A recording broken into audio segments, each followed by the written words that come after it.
Hello my dear friends and scholars, एक बार फिर से आप सबका स्वागत है आपके अपने चैनल आनंद लॉ एकेडमी पर। मैं हूं असिस्टेंट प्रोफेसर आनंद कुमार यदुवंशी और आज जो हम लोग समझने वाले हैं वो है सब्जेक्ट्स ऑफ इंटरनेशनल लॉ।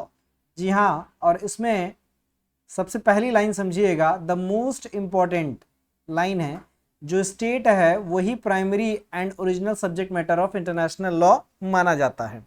तो आपसे अगर कोई पूछता है कि what is the primary and the original subject matter of the international law, that is the state. क्योंकि देखिए, आपको इंटरनेशनल लेवल पे जो भी करना है तो उसकी फंडामेंटल यूनिट क्या मान रही है? स्टेट माननी है। जैसे राज्य में किसी नेशन के तहत फंडामेंटल यूनिट क्या होती है? वहां के सिटीजन्स होते हैं। तो वैसे इंटरनेशनल लॉ में फंडामेंटल यूनिट क्या है? That is the state. However, हालांकि ये डेफिनेशन पहले ओल्डन टाइम्स में रिलेवेंट बहुत ज्यादा थी, पर आज की तारीख में उतनी रिलेवेंट तो नहीं है।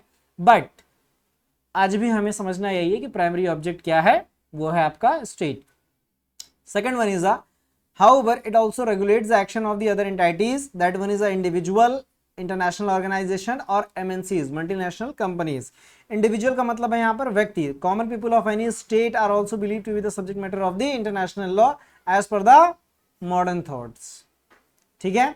इंटरनेशनल ऑर्गेनाइजेशंस, कई सारे ऑर्गेनाइजेशन संगठन है आज की तारीख में, तो वो भी क्या इंटरनेशनल लॉज के तहत आते हैं। It is an association of states established by the treaty.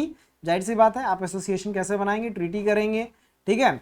तो between two or more states, international organisation to have a legal personality. आपको पता है, किसी भी चीज को ह्यूमन के अलावा अगर आपको किसी को पर्सनालिटी मानना है तो उसको हम कहते हैं legal personality. Are considered to be the subject of international law. For example the United Nations.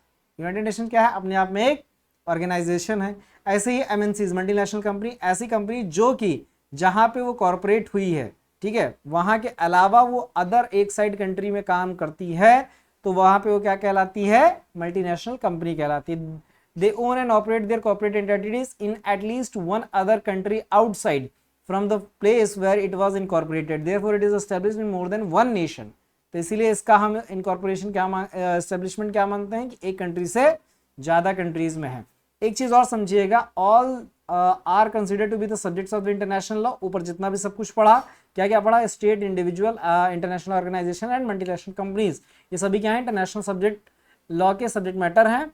And are enshrined with both the rights and duties. ऐसा नहीं है कि सिर्फ एक को राइट्स मिल गया, ड्यूटीज नहीं मिली, क्योंकि एक ही सिक्के के दो पहलू हैं, राइट्स एंड ड्यूटीज। तो ये जहां भी आएंगे सब साथ में आएंगे। होप सो क्लियर है? से यस और नो। चलिए, thank you so much for watching this video. Must subscribe and share the channel.